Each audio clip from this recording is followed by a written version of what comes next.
Bonjour, je vais vous expliquer un peu la fonction de Lyapunov. Voici,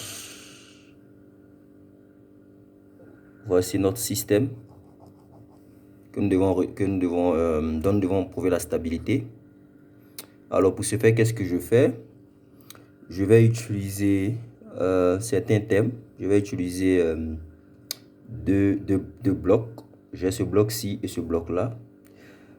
Alors je vais donc... ce bloc, si vous regardez bien, il doit ressembler à la au deuxième élément du système d'équation. Ok, donc on prendra les mêmes éléments, les mêmes, on va dire quoi, les mêmes polynômes. Ok, donc avec accompagnés de certains coefficients déterminés.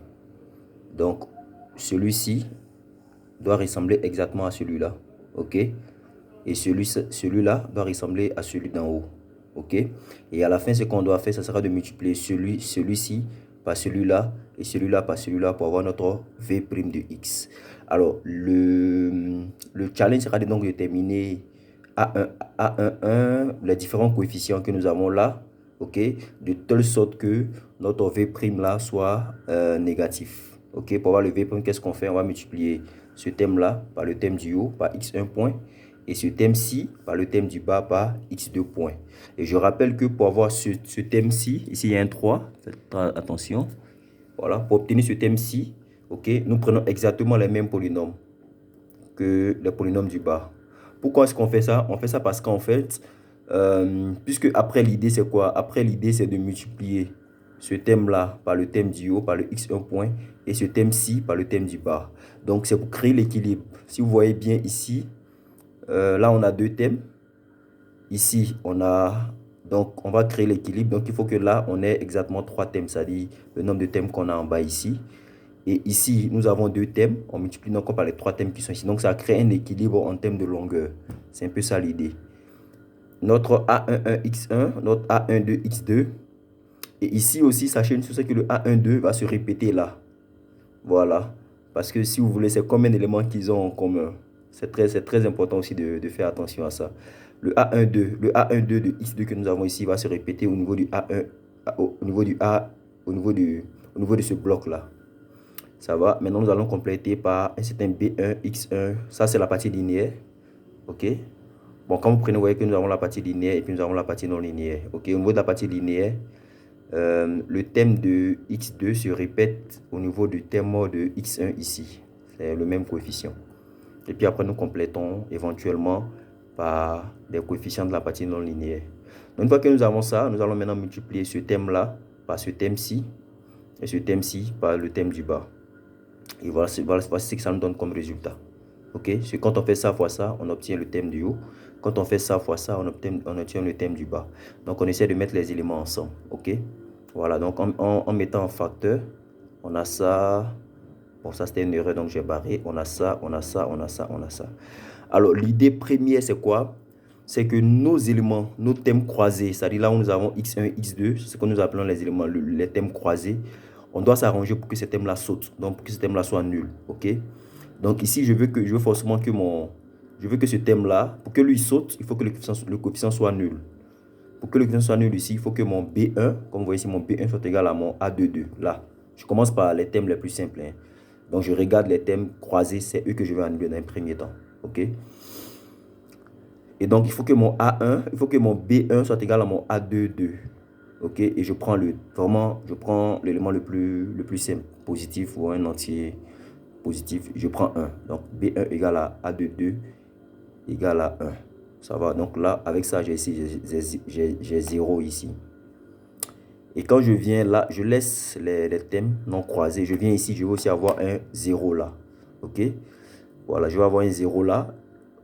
Je vais avoir un 0 là. Alors, parce que c'est un thème croisé. Mais on a déjà A22 qui fait quoi? Qui fait 1. Donc, si j'ai 1 ici, si je prends ici également A1, je prends 1, ça me fait 3. A12, je prends 1, ça me fait moins 3. Donc, j'aurai moins 3 plus 3, ça va me donner 0. Donc, automatiquement, je prends mon A11 égale à 1, mon A12 égale à 1. Vous comprenez? J'ai donc tous les thèmes qui sont là. Donc, ce que je vais venir faire, je vais venir les remplacer maintenant. Tous les thèmes que j'ai obtenus, je vais les remplacer maintenant dans les thèmes x1 exposant 4, x1 carré par exemple. Donc ici, par exemple, lorsque je remplace par leurs différentes valeurs, j'obtiens A11 égale à 1, A12 égale à 1, donc moins 1 ici. B1 égale à 1, donc ça me fait moins 2, moins 1, ça me fait moins 3. Dieu merci, parce que je veux que mon V' soit négatif. Donc j'aurai moins 3 ici. Ça va? Ensuite, quand je vais remplacer ici, ça me fait 1 moins 1, ça me fait 0. Dieu merci, ça saute. Il n'y a pas de souci. Ici, quand je vais remplacer également, je trouve 0, ici 1 carré. Donc finalement, ce thème-ci, avec le choix que j'ai fait ici, des coefficients, ok, quand je fais le produit de ça par ça et de celui-là par celui-là, qui me donne mon V point, mon V prime, j'obtiens effectivement moins 3 ici ici 1 exposant 4 qui est effectivement négatif. Donc, c'est bon. Donc, finalement, quand je vais venir remplacer les différents thèmes, les différents éléments par leur valeur, A11 égale à 1, donc ça me fait x1. A12 égale à 1, donc ça me fait x2. B1 égale à 1, donc ça me fait x1 au cube. Je viens là pareillement, j'aurai A12 égale à 1, donc ça me fait x1. A22 égale à 1, donc ça me fait x2. C'est bon. Et ensuite, maintenant, à partir de là, je dois trouver maintenant mon V. Et donc, ça devient très simple. La dérivée de V par rapport à x1, ça me donne ça. OK. Et donc, je tire mon V par rapport à x1. Donc, ça me fait mon V en intégrant par rapport à x1. J'obtiens 1 demi de x1 carré plus x1, x2 plus 1 quart de x1 exposant 4 plus f2 de x2. C'est bon?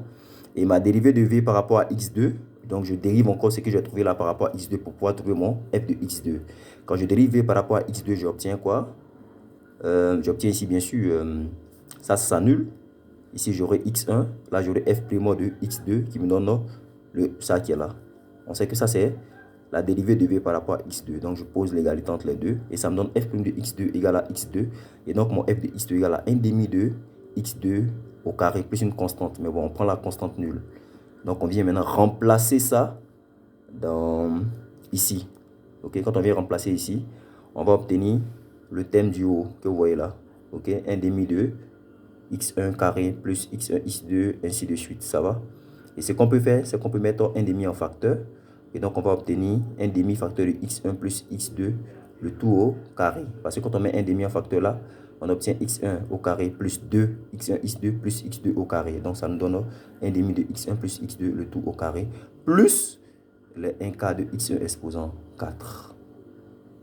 Et donc, nous trouvons notre V qui est effectivement positif. OK? Et donc, la fonction de la Lyapunov est trouvée.